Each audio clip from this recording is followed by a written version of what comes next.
I grew up in the Midwest and there are a lot of tornadoes. And so Yes. the tornado drill is you open your doors and your windows when a tornado is coming. Because if you close everything down and batten down the hatches, It it's explodes. now it has a very big pressure gradient that you don't want to be a part of. Yes, yes, The yes. same is true in our human system, what quantum science is showing us is that we are actually the space between the particles. And so when we animate there, it creates this openness that allows the Yes. fluidity that you're talking about, not locking down as a separate self that needs to be defended or protected. It's available. I'm just free. I'm here. Breathe right through me, and I'm still here. Yes, So, yes, yes. yeah, that just reminded me of my Dorothy, we're not in Kansas anymore moments. Right. Tornadoes.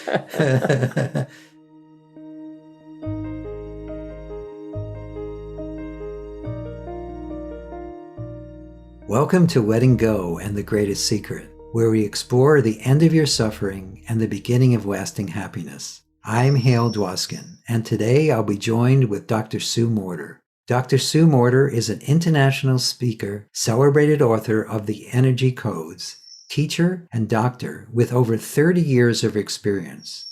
She brings together ancient wisdom traditions with cutting-edge quantum science. Dr. Sue's visionary models and techniques ignite an entirely new approach to accessing creative genius and living from personal freedom.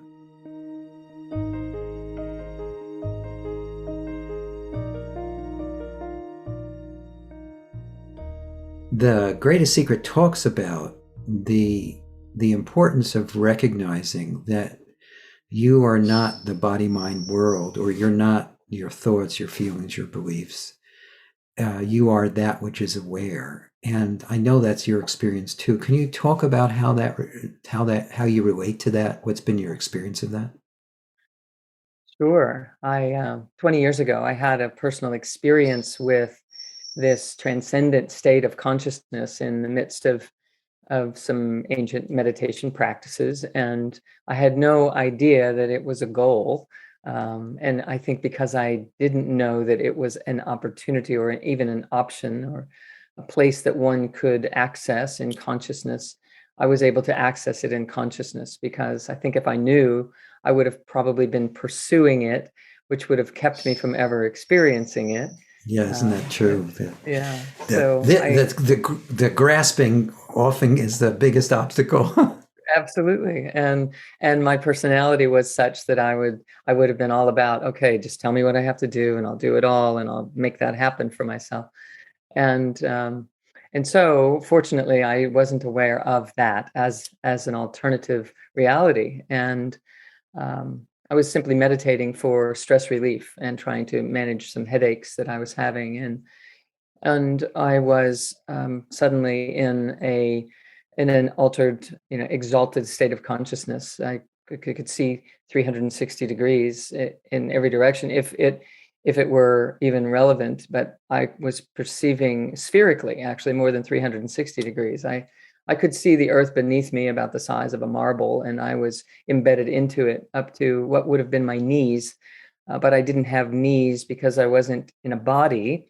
I was just this ray of light, and this brilliant light overhead was pouring through this channel or this ray that I was. And I knew that as it was doing such, these beautiful colors were happening. And every time I took a breath, it would happen bigger, and big breath, big response, smaller breath, smaller response. And what was happening was the sensation of this light becoming love as it passed through this ray that I was. And I knew that this was this was true for all of us. There was nowhere to go. There was nothing to become.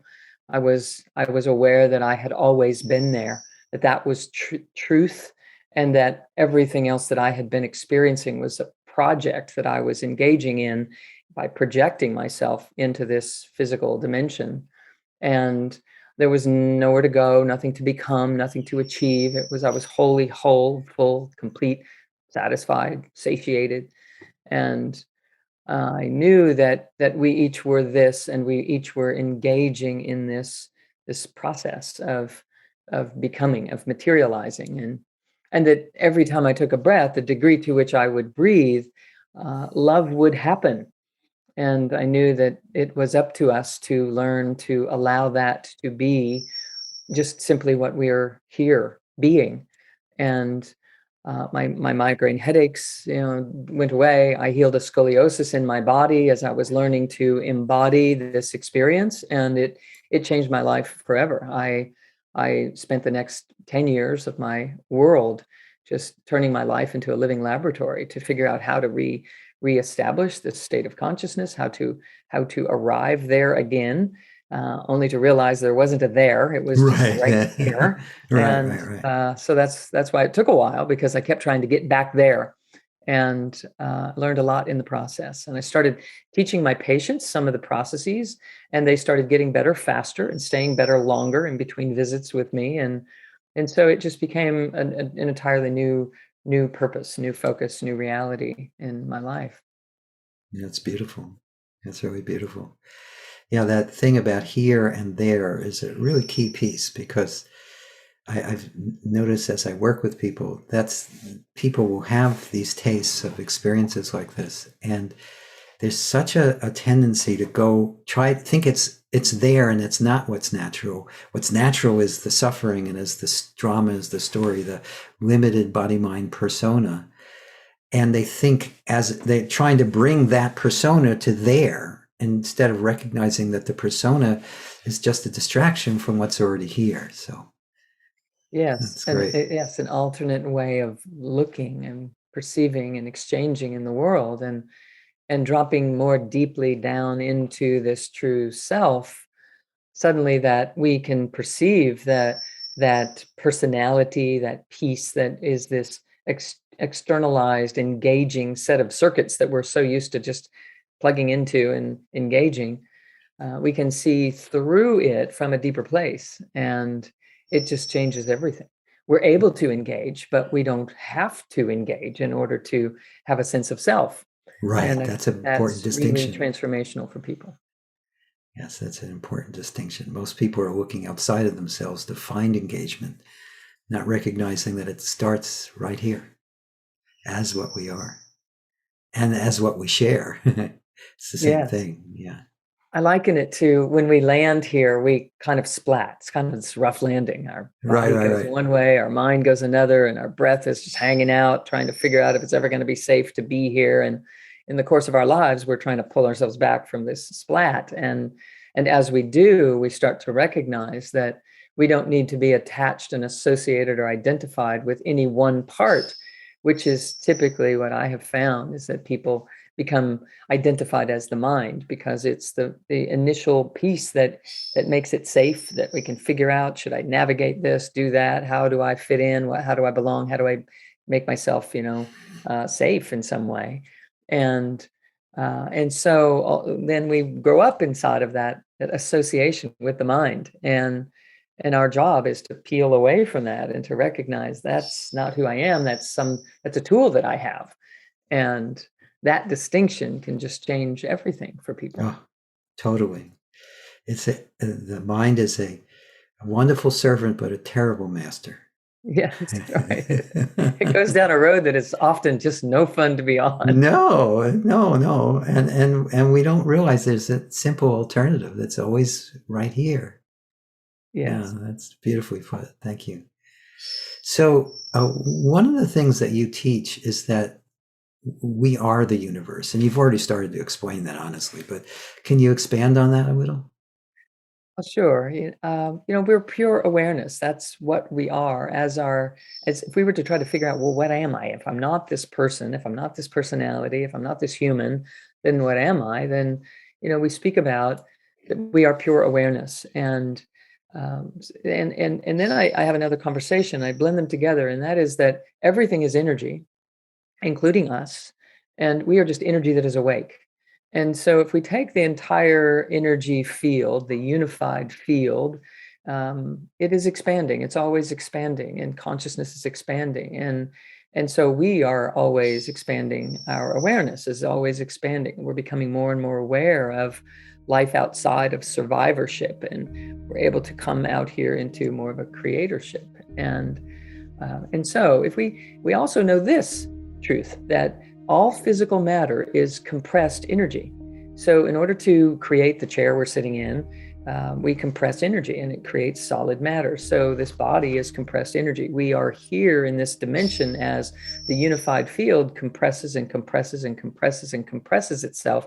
We come into self-awareness and we are here as this this compressed sense of energy that is a body of energies. It's generating a body of energies, and that is who we are. So we have been living as if we are here and the universe is out there and we're separate from it, and we're just trying to engage inside of this bigger scope.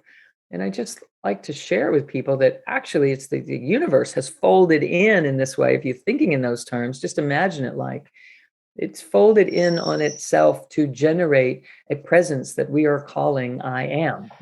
We are that. Yes. So we are made of the universe. We are made of those same energies. And so when we can learn to turn them on and awaken as this cosmic universal presence, it begins to change everything that we engage with. It begins to change how we see and where we see from on the inside of this system, and who it is that's looking out begins to come into an entirely different focus when we begin to recognize that even just laws of physics, all physical presence is a representation of compressed energy, including the human being. So I then finish it off with saying, you're not actually a human being, you're just energy that's being human at this time. You're just being human.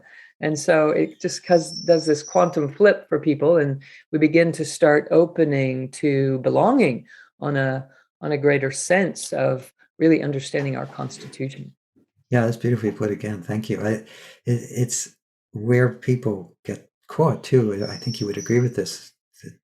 I'd like to hear your take on this, is that they forget that this universal folded energy, as you put it, is boundless. It doesn't end at your skin.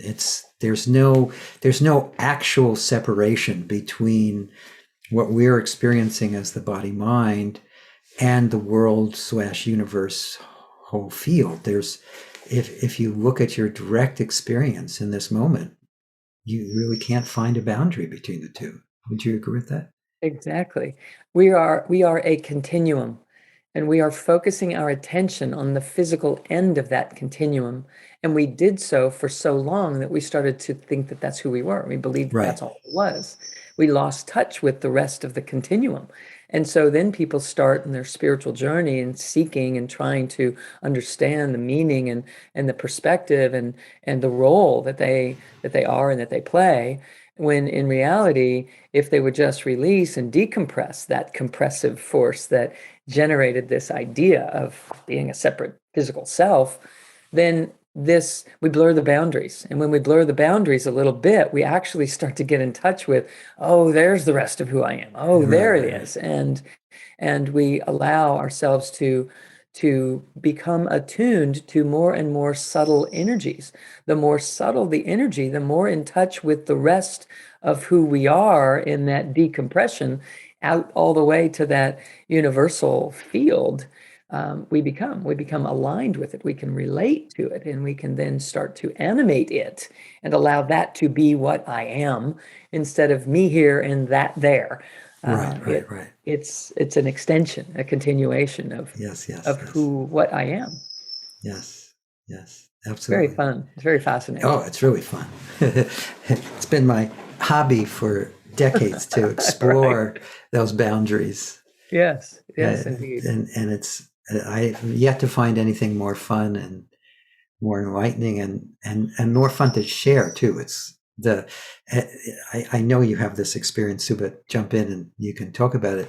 It's really fun when you're with apparent others, even though there is no other, that where you're exploring together and you watch yourself and them rediscovering this anew. It's like, oh, and you go, yeah, that's right. Right. I love it. Hale, every time I share about it, which is multiple times a day, right? Yes. It feels like it's the first time I've ever I've ever explored it or spoken it or shared it with someone, because it's so rejuvenating and kindling to this soulful purpose, and this passion just rises because of the very energies that we're animate that we're, acknowledging. We're acknowledging this space between the particles, the space between us. We're saying, there's no empty space between us. It could be animated by our consciousness. We could allow it to be alive and bonding us, blending us, merging us all the time. And Yes, it's yes. just so replenishing and flourishing to my system, that it literally, I've been, saying, having this conversation for the 20 years, 21 years that have passed since that initial experience. And it feels like, it just feels new all the time. And even though there is so much experience with it and teaching other people how to acclimate and find it, it will never get old, because it's No. always new. Yeah. Yeah, we're very fortunate. I remember even before I started recognizing truth at the level you're talking about, I remember just feeling deeply grateful in the early 80s when I first started teaching just the basics of the Sedona method, because the Sedona method is a tool for letting go of all the imaginary obstacles to being that. And I remember from the very first courses I taught doing that, it was like, wow, how did I get to be so lucky to be in this, being used, this body mind being used in this particular way? And that feeling's never left. I feel so blessed to be used this way. Yes, I was raised in a family that was focused. My father was a pioneer in energy medicine. He began working with the subtle energies back in the 70s, when research was coming out regarding, quantum science and I've met bioenergetics. your dad. Come to think of it, Yes, yes, yes. I read a piece in a one of your seminars. Actually, I think it was in Sedona, wasn't it? Where I Uh, read a I piece. think You were I both think there. I so. remember. Yes, yes, He's yes. wonderful. He's Yes, a and wonderful and being. so I grew up, in this conversation, but I hadn't had any experience of a multidimensional transcendent level. It was in the here and now, this conversation that I grew up with, which was that we could heal ourselves, and that thoughts were things, and that we were creating our reality. I remember speaking about this in junior high and high school, to my friends whose eyes were crossing at the time, So because you're what? not really a conversation that you have when you're 15, 16 with most of your friends. But it was so intriguing, and the wonderful opportunity and the blessing in my life to understand it from an intellectual standpoint, and then to have these experiences that were just, melding of it all together instantly. I concur with you that it's truly a great blessing to be able to relate to life in this way. And I'm so excited for your listeners and those that tune into your podcast to be exposed to so many angles of the discussion, and the contributions to building this understanding, because humanity is destined to awaken to this. And the sooner the better. And it is. Yes, I agree with that too. Yes. Yeah, the world looks like it could use just a little bit, just a touch of support at the moment. What we're talking about right here, that stress that you're feeling right now, there's another way of looking at that. Yeah, absolutely. And it is such a blessing to be able to help steward people in this fashion. Yes, Nothing yes. matters more, really. No, I agree. So you've already touched on it, because I think your dad is what you're talking about is bioenergetics. That's what your dad does or did, and you do now. So can Yeah. you talk about how that relates both to wellness, but also to awakening to the truth of who you are or what you are? Yes. So the biofield is just a field of energies that are associated with the human physiology. We used to think that it was a byproduct of the function of the body, that when the body was doing its thing, it emitted a radiant and emanated a radiant field of energy around it, Mhm. which is true. But that's not the only energy that exists in the subtle anatomy of who we are, in the energy field. So it might be like what someone would think of as an aura, or this auric field that's around the body. And most people by now have seen pictures of that, and have some affiliation with that kind of idea. But what science is showing us is that actually the field creates the body. It's not just that the body creates the field. There's another Right. field that the body creates, but the field is through this series of compression, is generating a body of energies. And so if you could picture it like, in this compression, there is a stream of energy that gets generated because these forces are coming together of this compress and compress and compress, as we were referencing, to even get to the physical dimension. And so that compression generates a stream or a flow. And this stream of energy can be measured to come through the top of our head, through the center of the brain, through the throat, through the center of the heart, right down through this central core of the body, right down through the tip of the spine and into the earth. And it hits the earth and then turns and is kind of stepped down for what I call human consumption, and it rises up again. And actually, this energy flow rises straight up through that central channel, comes out the crown of the head, and cycles around the outside of the body, and then is taken up again at the base of the spine. And it just keeps recycling and recycling like this. It's Mhm. constantly being replenished and hitting the earth, and it's constantly rising. And the whole idea is that it be able to rise with the same frequencies that it is descending. And actually, it's that energy motion that creates the physical body, that it creates this body of energies that then compress into physical form, as we know, as cellular structure and systems and organs and glands and muscles and so forth.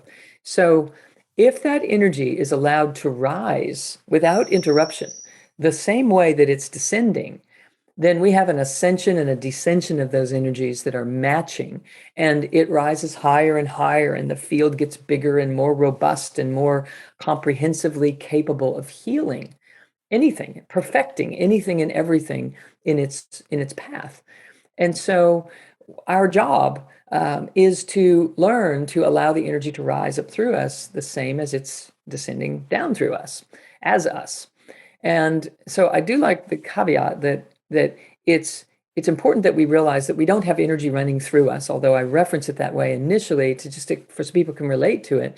But actually, you are that energy that I'm talking about. The Right. truth of you is this energy that is doing Right. this. Right. Right. And so the energy will start to rise. We start to rise, and we come upon aspects of our own consciousness that we're refined in, and then we come upon aspects that we're not so refined in yet. And we're here in this lifetime, trying to acclimate and to embody more and more of all of who we are. So this filtering system, oftentimes referred to as the chakra system, levels of consciousness associated with each of those levels or vibrational frequencies of energy. As we are acclimating ourselves masterfully in each of them, then the energy does rise. But if while we're in the process of that, of becoming acclimated and masterful at it, the energy will come up and then it will go around and it will cycle back and forth and try to find the path of least resistance.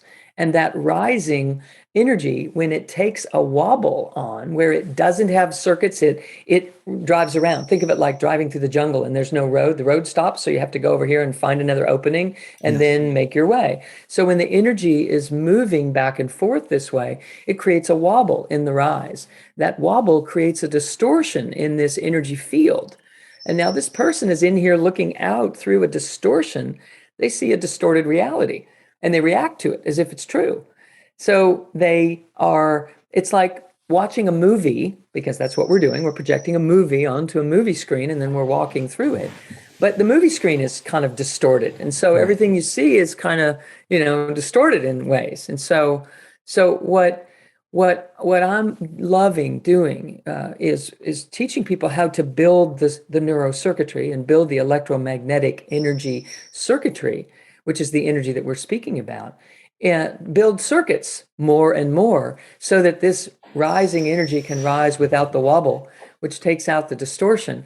And a byproduct of the distortion being removed or remedied is physical healing happens in the body, emotional healing happens more easily, mental healing happens. These distortions, which we call an illness or an ailment in, on any level of your life, spiritual, mental, emotional, and physical, and chemical, and biochemical, etc. These are all the byproduct of distortions of perception. Mhm. And so we're stabilizing our ability to perceive more accurately and for the energies to run through our system more consistently and more accurately, efficiently. And a byproduct of that is healing. The cells start perceiving a different message. They start producing different chemicals. And the next thing you know, we're producing chemistries of pristine perfectioning rather than chemicals of reactivity to the distortions that we're perceiving or the threats that the nervous system would then perceive and that the body would then have to react to and exhaust itself and create all kinds of health conditions. Yes, So yes. And when things are out of balance, it's also like a leak in the energy system. It's not just that it's distorted, isn't it? It's a place where your energy system is losing life force. Isn't that also what's yes, happening? loses its momentum, Yeah. loses its potency, loses its ability to pierce through those veils and see more clearly. We become weakened in a sense that we're not able to sustain the energy flow the way that it's ideally designed to be flowing in Yes. this system that we call human. Yes. Yes. I love that. Good explanation. Thank you. Yay. So I know you have, I know some of your work is hands-on. I actually experienced it at that. I think you worked on me, come to think of it.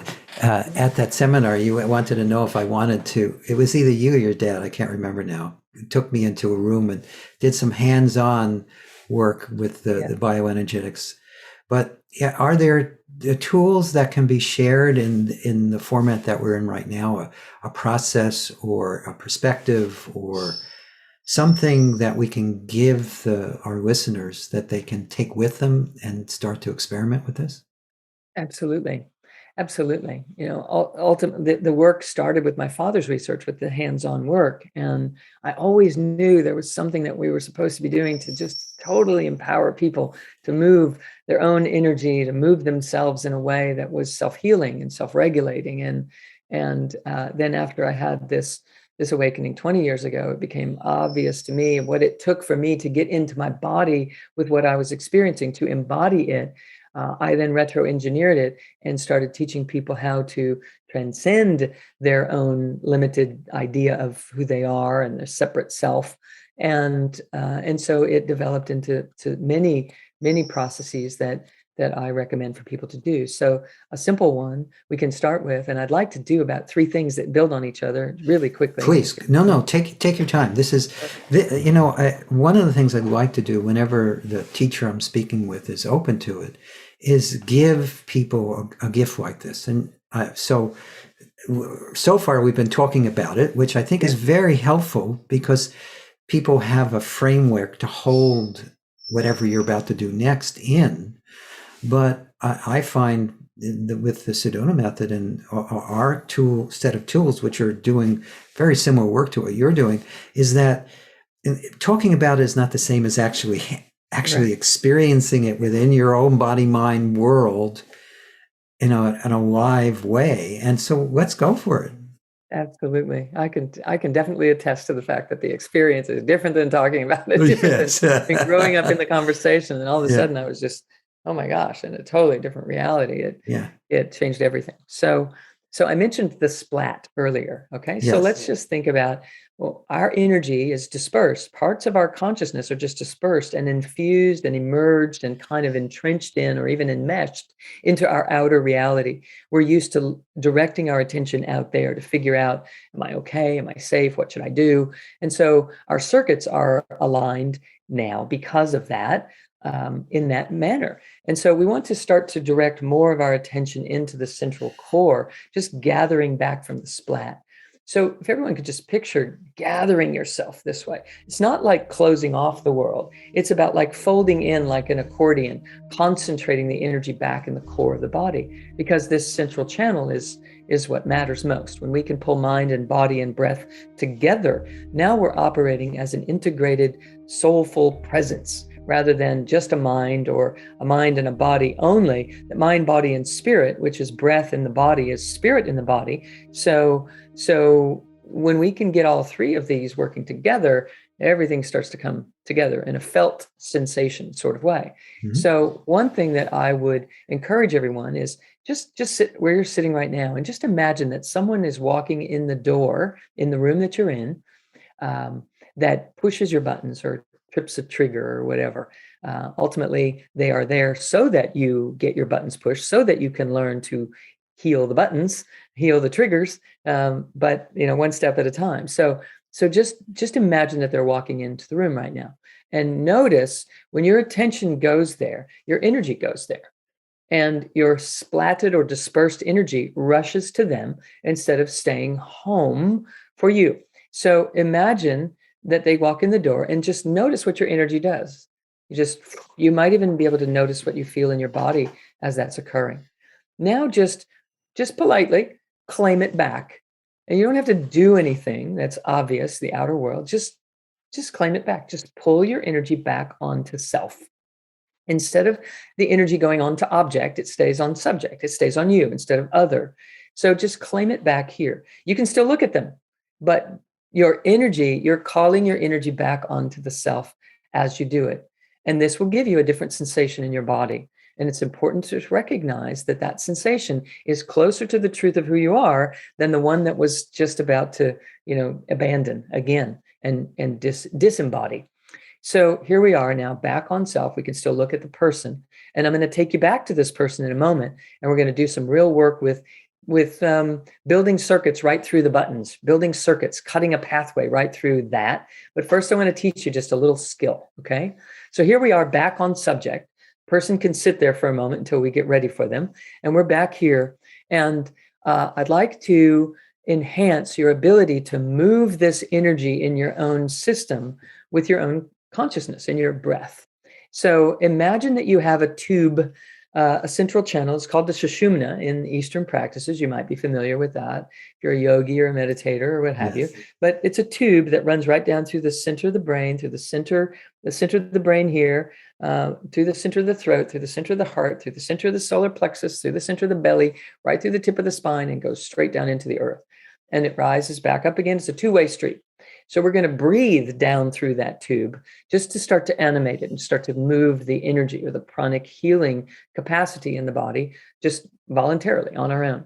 So as if you have a whale's blowhole in the top of your head, just imagine that you're breathing in from overhead, and you're breathing, and draw the breath through the center of the brain, all the way down through that path, all the way to your belly, not in the chest, but in the belly. Inhale, the belly gets big. And then we're going to exhale and press that breath right down into the earth. Just with your imagination, your intentionality, it generates photon density. Little packets of energy start to respond to your attention, to your command by your attention. So now we're going to breathe from the earth up into the belly, just right up through this tube, right up into the belly. And now we're going to exhale right up through that channel, right up and out through the top of the head. Now I'm going to give you a couple of things to do to anchor yourself in the body so that that process becomes easier for you. Pull your shoulder blades together, drop them down. Okay. In the base of the pelvic bowl, there is a series of muscles that if you were going to the bathroom and you had to stop the stream instantly, you would squeeze these muscles. It's called mula bandha, and it means root lock. And it means that you're going to stay in your body instead of wafting up into your head again. So squeeze those muscles as if you were going to the bathroom and you had to stop the stream instantly. You just squeeze these muscles in the base of the pelvic bowl around the perineum. And we're squeezing the shoulder blades together and dropping them down. Now, let's do the same thing. Again, roll your eyes up this time. And as you breathe in through the top of your head, just imagine this breath coming right behind the eyes where you can feel that muscle contraction, down through your throat, down through the shoulder blades, right in front of where they're squeezing, all the way, breathe it down right into the belly, big belly. The belly gets big. Now squeeze those muscles in the base of the pelvic bowl and shoot that breath right down into the earth, even though you're squeezing them. Now keep them squeezed for this moment and inhale up from the earth right into your belly again. So there's a little resistance there. You're squeezing these muscles and the belly's filling, and right there you can feel yourself anchoring in the body. Now roll your eyes up again. You're going to exhale from the belly, up right through the heart space, up right through the throat, through the center of the brain, and shoot that right out the top of your head. And this is called central channel breathing. We're going to just do it once more. We're just repeating, nothing new here. Okay, roll the eyes up. Inhale from right above your head, maybe 2 feet above your head, maybe 4 inches above your head, whatever is most comfortable. Inhale through the center of the brain, through the throat, through the chest, all the way down. Draw it down into your belly. Squeeze your shoulder blades to kind of align, and it's like you're breathing down an elevator shaft and you're inside that elevator shaft. Now squeeze those pelvic bowl muscles again and exhale from the belly straight through the base of the pelvis, through the tip of the spine, right into the earth. And now inhale up from the earth, right into the belly, and then squeeze your shoulder blades and roll your eyes up again, and exhale right up through the channel and out the top of the head. So now just relax your eyes and right back here in the center. And you might start to notice that there's a greater source of energy in the core of the body, simply because we've been tending to it, putting our attention on it, and breathing through this core channel. Keep in mind, you've been living maybe for decades, those of you that are watching us, maybe for decades without ever really doing that. So it might take a couple of days for you to get the hang of how that feels and how to coordinate that, but it absolutely, within a day or two, will start to vitalize the body in a way that the body is not used to being vitalized. So now let's just do it without all the efforts. Just a little bit of squeeze in the blades, a little bit of squeeze in the pelvic bowl, and just take a breath from overhead right down through the center of your brain, throat, heart, chest, to the belly. Squeeze it a little bit in the pelvic bowl, exhale right into the earth. Inhale up from the earth, right into the belly, always deep in this channel, in this elevator shaft, and then exhale right up through that elevator shaft and out the top of your head. So that's step 2 of what I wanted to share with you. If you practice that, you can't overdo it, practice it multiple times a day. You're always going to be taking a breath. Just make it a conscious breath. Make it a breath that's breathing you through your body in a way like we're describing here. We're redirecting the mind's attention into the core of the body, where mind, body, and breath have an opportunity to alchemize more easily because of the nature of the energy frequencies at the core of the system in this way. And now there's one more step that's the most valuable of all, okay? So we're back to the person who's standing in your doorway, all right? Now we've learned about how to stay embodied instead of disembodying and splatting and dispersing and being drawn out into the outer dramas of life so easily. All of the work that we do with letting go becomes more easy when we are anchored in our bodies in this way, because we have a stable sense of self. Even though we're letting go of old ideas of who we are, we can still have a sense of stability when the body is involved in this way. So here we are in this central channel breath capacity. We're practicing this. We're getting better and better at it. And now we return our attention to this person in our doorway. And we see that if I squeeze my shoulder blades and squeeze at the base of the pelvic bowl and central channel breathe when I'm looking at this person, it's even easier for me to maintain my energy here than to allow it to disperse onto the drama of my movie out here, this person that I've asked to come into my life and push my buttons so that I can find my buttons. And now I'm going to share with you a way to discover where the buttons are, why the buttons are there, why you have a reaction to this person. If all of your circuits were in place and there was no wobble and there were no leaks in the field, as we've been describing, you wouldn't have a reaction to this person, no matter who they were or what they were doing. Okay. So when they're in the doorway or any, facsimile of that, and you witness your energy or the charge that you feel, there's going to be a charge in your body that is specifically related to this person. You might feel a tightness in your throat, or a tightness in your chest, or a knot in your stomach, or lump in your throat, or something will happen in your physical body the moment that this is occurring. And rather than ask, why do you do what you do that upsets me so much? Ask a better question. That better question would be, where in my body do I feel a charge because of what you're doing? Because what's happening in my body when I feel a charge is that energy is trying to rise and it's hitting an area where there's no pathway carved. I've been going around that area all my life. And when the energy rises and hits that in relation to you, I can feel it. I can feel it in my belly. I can feel it in my gut. I can feel it in my chest, or I can feel it in my throat. And so when I ask, where in my body do I feel the response to you? I am now going to squeeze that instead of just observe it. I'm going to become aware of it, but I'm also going to let the body know that the mind is aware of this mind, body, spirit triad in such a way that we're going to work together and build some new circuits because of this situation. So I'm not only witnessing that there's a response and I'm allowing that to soften, I'm going to show it how to soften more easily. So here's what we're going to do. We're going to hug it. So let's say this individual comes in the doorway and they create a charge in my throat. I'm going to squeeze my shoulder blades together, just like we did, squeeze the muscles in the base of the pelvic bowl, just gently, just enough to align myself back in this central core of who I am. And now I'm going to hug this area that's having reaction. I'm going to hug it on the inside, just going to squeeze it a little bit as if I'm hugging it so that I can keep my mind focused on this area where I've been diverting and deflecting, going around something. And now I'm going to squeeze it and hug it and breathe right up through it. I'm going to welcome this into the flow, welcome it into the fold. Instead of diverting, I'm going to include it in my central channel flow until it starts to soften. And so let's just do this. It'll just take us a few seconds. Okay. Picture your favorite button pusher person in the doorway. Okay. You got one. Everybody's got one. If you don't have one, I'll loan you one of mine. Okay. I'm just playing here, but just, something doesn't have to be a person. It could be a situation, something that, you have a reaction. So remember our channel. We're breathing up and down the channel just the best you can in this moment. And I've only just showed you. So, just go with it. Okay. And there they are. Now you're going to claim your energy back. First things first. I got to be gathered and centered here. So I'm just politely pulling it back onto self. And I'm going to breathe through the central channel and I'm still looking at them. So just look at your person and feel this and take a few breaths. Always inhale to the belly and exhale out one end of the channel or the other. And then specifically get involved in what is it that happens here? What reaction do I have? What is it that gets me every time?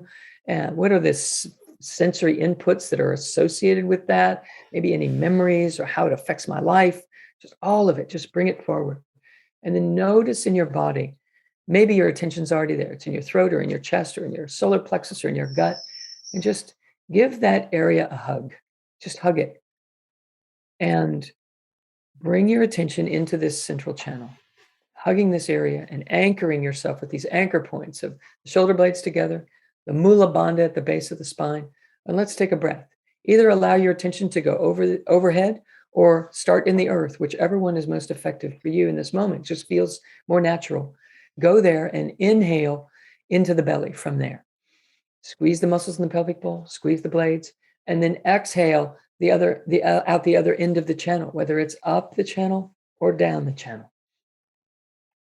In fact, let's all do it together right now. Let's just breathe from the earth up through Mula Bandha into the belly.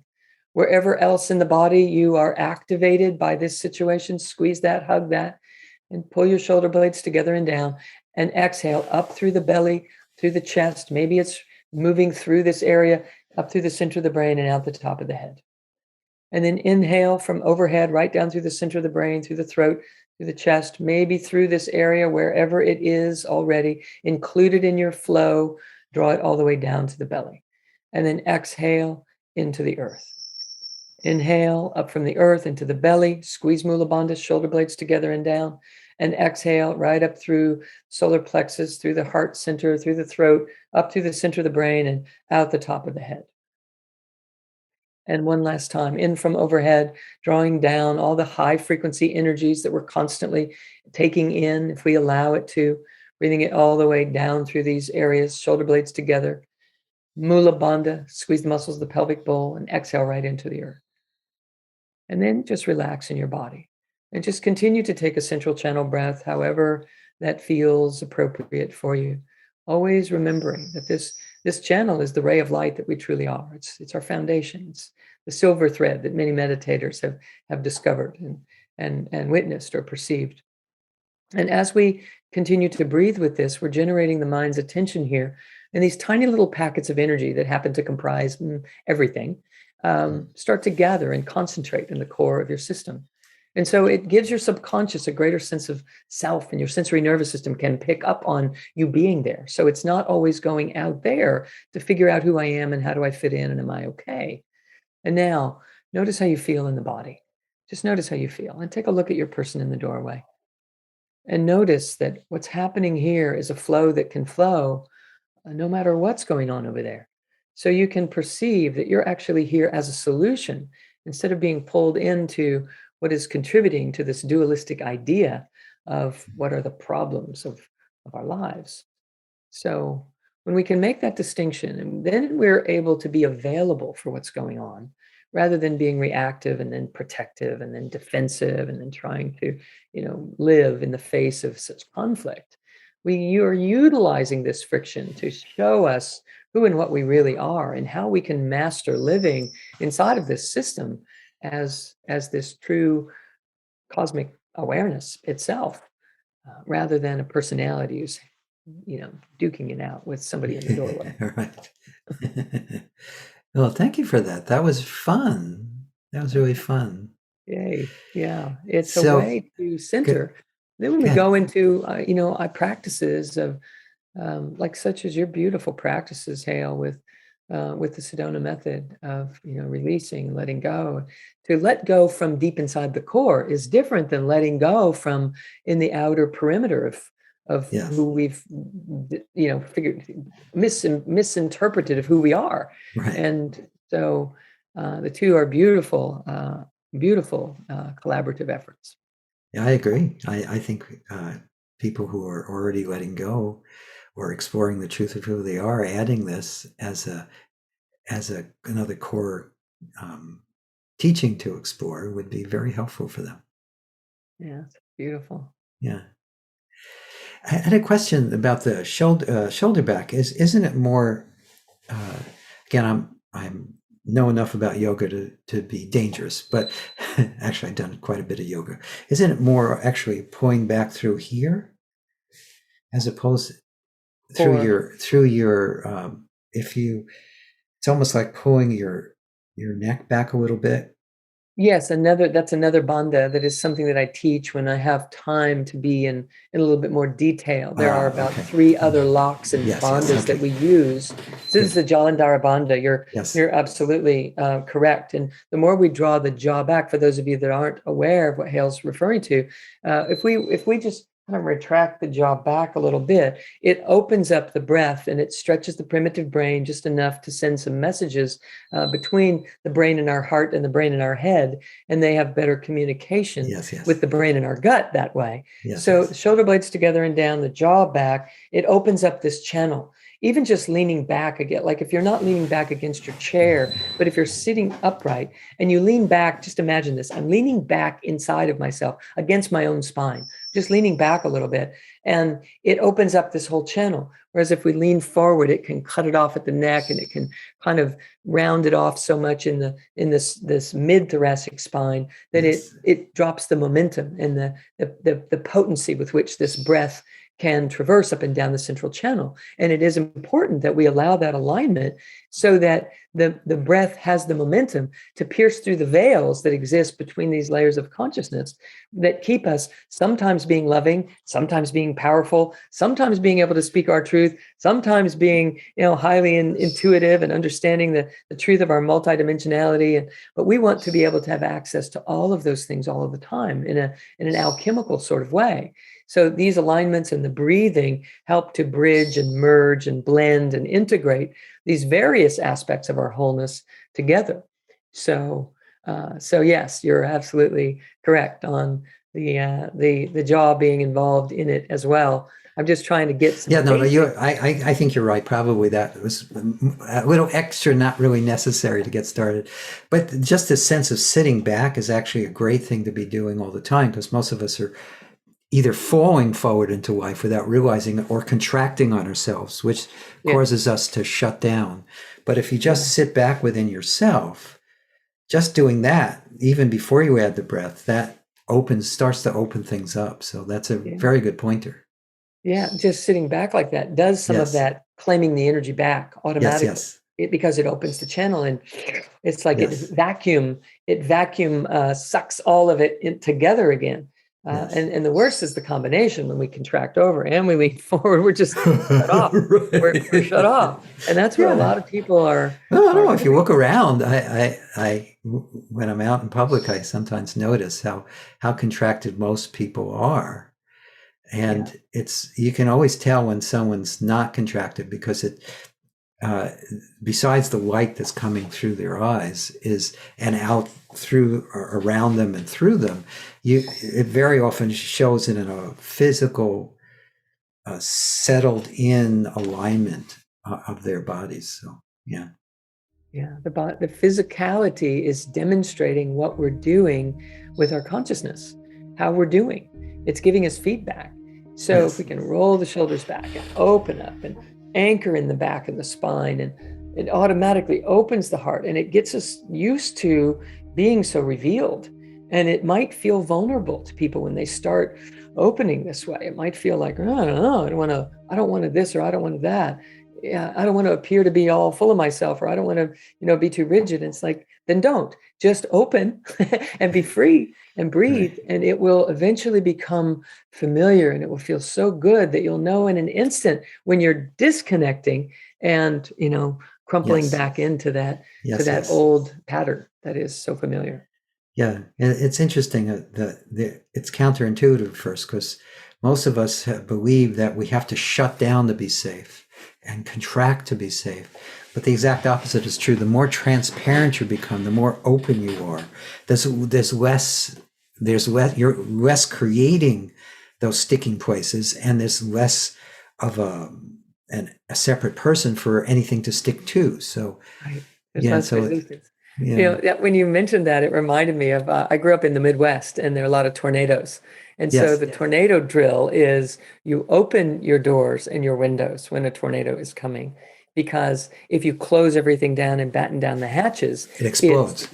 Now it has a very big pressure gradient that you don't want to be a part of. The same is true in our human system, that what quantum science is showing us is that we are actually the space between the particles. And so when we animate there, it creates this openness that allows the fluidity that you're talking about, not locking down as a separate self that needs to be defended or protected.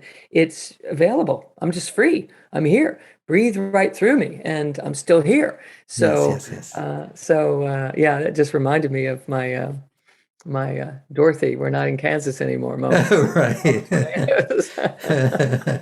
Yeah, but people have had that direct experience. If you think about your experience, you'll see that the times where you shut down in the middle of an experience, it didn't protect you. It did the exact opposite. You were only walking in the suffering and creating these little explosions that were happening within your consciousness. So that's I like that. It's good and analogy. The sad part is that when we try, we contract when we're trying.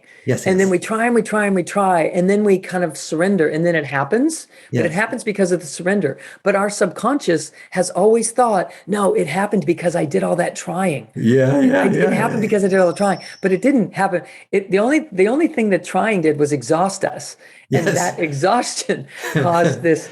All right, I'll let go. Right. And then it can roll right through. So we just have to let's be sure that we know what actually generated the outcome we were looking for. And it's always the surrender. Absolutely. So anyway, this has been wonderful. I really am enjoying our conversation. I could go on for hours, but got to kind of reel it in a little bit here. So one of the things, I want to do two things. First off, I know that you had something you wanted to offer our listeners. What was that?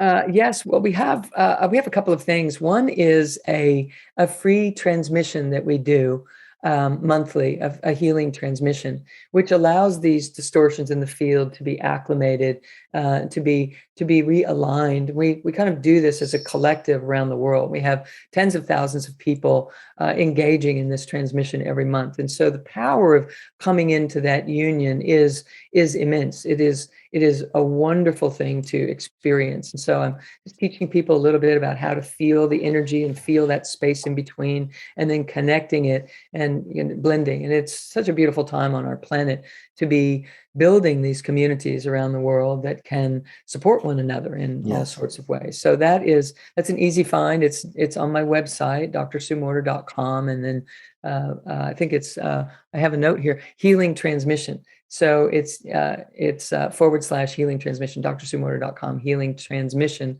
And it is a wonderful way for us to connect and unite.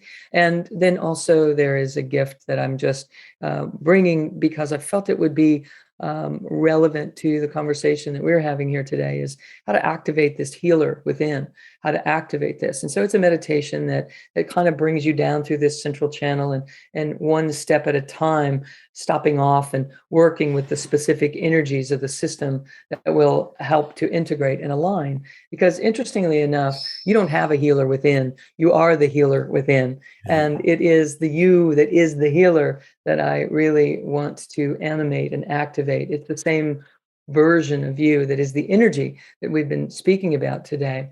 And when we can truly have an understanding of what our role in that is, it changes everything in our lives and allows us to heal all sorts of things that we never knew that we truly had the power to heal on every level of our lives, physically, mentally, emotionally, spiritually, and usually a combination.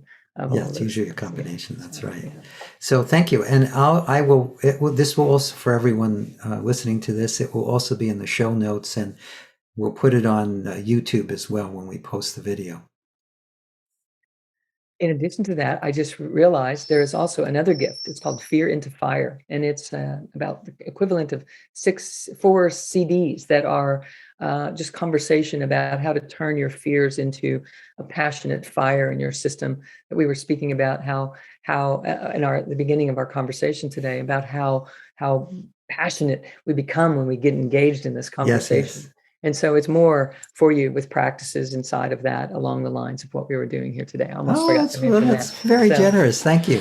Thank you. We'll definitely put that in the show notes. Beautiful. That's great. So is there any parting thought you'd like to leave everyone with, Sue? Oh my, so many, right? Yeah, we'll pick one. Say, you know what? The one thing that I think humanity is here to realize is that we are operating here as energy. We are the energy of the cosmos. And there is nothing broken, and there is nothing missing, and there is nothing wrong in you or in your life that is happening around you, although it can appear as such. That all that's happening is that we're here to build the circuits inside of our system, which is what we were doing in our simple practice today. We're here to build the circuits to be able to perceive the perfection of everything that is happening and how it is all supporting us to awaken to a greater version of who we are. And so when we can make that flip and start to see from that perspective, everything changes. So all we have to do is learn how to, one breath at a time, turn everything that is happening here into something that is in our favor instead of something that we're here to try to survive.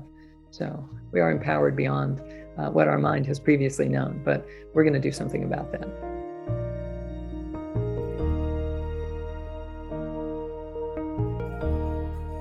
I hope you enjoyed our conversation with Dr. Sue Morter. You can learn more about Dr. Sue at drsuemorter.com. That's drsuemorter.com.